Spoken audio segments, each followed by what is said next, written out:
Thank you for that almost overwhelming and very kind introduction. So I'm going to talk about what is a phoneme, which, for those of you who have at least heard the word, might think, well, we settled that last century, didn't we? Or maybe the century before. And the answer is going to be no, we didn't settle it. We're still fighting about it, we meaning linguists. And what I want to do today is to outline some of the fault lines along which the debate continues among linguists trying to decide what is a phoneme. A phoneme is the fundamental sound unit of a language. So let me begin with some background assumptions that I'm going to be operating with, although they will not crucially limit what I have to say today, but they will inform some of my conversation. As Walter mentioned, I have been involved in the development of the theory of cognitive grammar, which is a competing school within linguistic theory as a whole, and it holds that language is not an autonomous cognitive system. That is, that there is no specific language module, but rather that the structures of language are determined by an interaction of general cognitive capacities and also cultural processes. So general cognitive capacities such as abilities to categorize, ability to perceive other people's behavior and performance, interacting with cultural traditions such as which phonemes your language has chosen to use.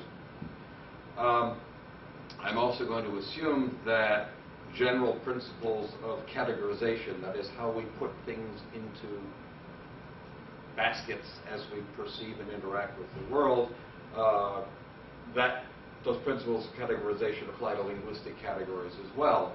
Phonemes, nouns, sentences, interrogatives, and so on. I'm also going to assume, for those of you who are aware of the competence-performance distinction, that competence is a useful abstraction for doing study, but I don't necessarily believe there is a separate linguistic competence distinct from our implementation of language.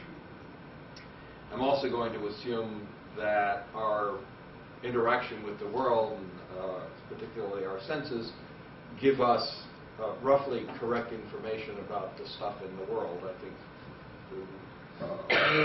evolution would not have permitted any other interaction between organisms and their environment, but that's not going to be crucial to my discussion. A couple of other assumptions I'm going to make are specifically linguistic. One is that when we hear speech and when we produce it, that we segment it into phoneme-sized units. That is, for those of you who aren't familiar with phonology in detail, into units roughly the size of what we represent in our spelling system with a letter, making allowance for weird things about English letters like OUGH, spelling one phoneme in through. But I'm going to assume that speech is sliced up into things about phoneme size. That is a controversial assumption, but I'm going to assume it for reasons I won't get into in this talk. I'm also going to assume that as we speak and as we hear, that there is processing going on. That is, when we speak, when we say a word, we don't implement exactly what we think we are saying. And I'll get into more of that as I go into the talk. And I'm also going to assume that when we hear speech, that is, the sound waves that impact our eardrums, representing information about what a speaker has said, that we don't perceive or store what that speaker has said in exactly the form that we hear it. And again, I will talk a little bit more about that as we go on. So, over the history of linguistics, the nature of the basic sound unit, which was called the phoneme back in approximately 1885, the first time it was used to mean the kind of sound we're talking about. And the first significant research done on it was by a, make sure I get this right, a Polish linguist living in Russia named Jan Baudouin de Courtenay. So the idea is about 130, 140 years old. Those of you who had some linguistics usually begin your study by learning what the American structuralist linguists of the 1920s, 30s, 40s, 50s argued, which is what exactly is this thing, this unit of speech? And American structuralists like Leonard Bloomfield and Bernard Bloch and similar researchers, and Prague School, that is European structuralist linguists like Roman Jakobson and Nikolai Trubetskoy, argued that phonemes, that is, the sounds of a language, are defined by the differences between each other.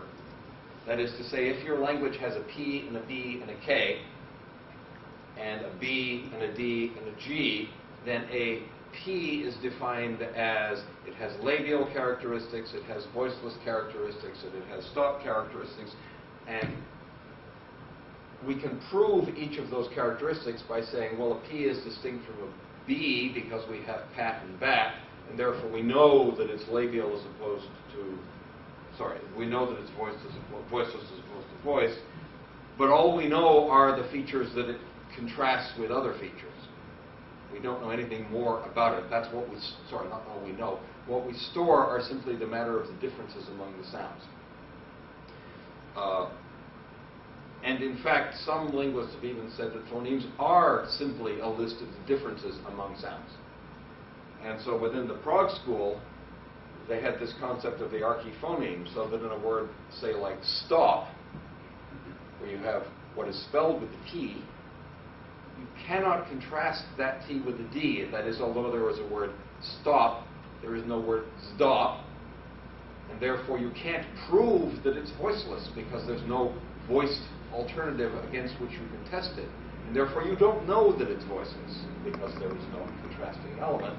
And therefore the Prague School people invented this concept of the archiphoneme, which is to say a sound that's neither T nor D, but some abstraction, some higher level abstraction that doesn't include the information of voicing, only the fact that it's alveolar, so it contrasts with P and K, and that it's a stop, so it contrasts, say, with N, if there were a word snob.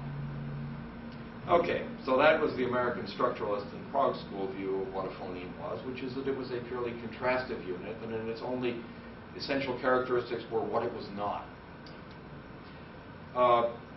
As probably most of you know, there was a revolution in linguistics between roughly 1957 and 1970, where generative grammar supplanted that particular set of theories with generative theory.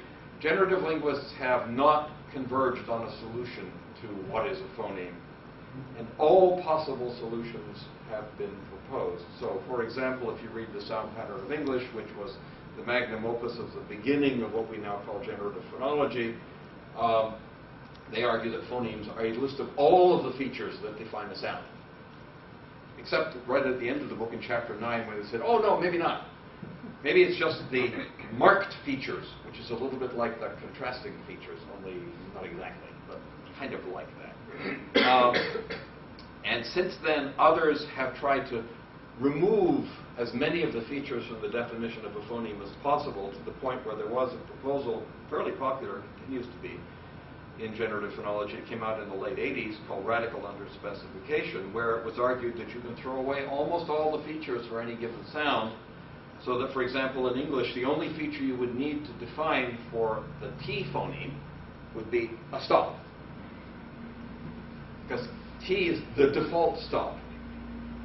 So P would be labial and K would be velar, but T you wouldn't need to say that because it's the default. So with the allowance of there being default features, you could have a totally unmarked sound, in which you had no specifications at all except stop.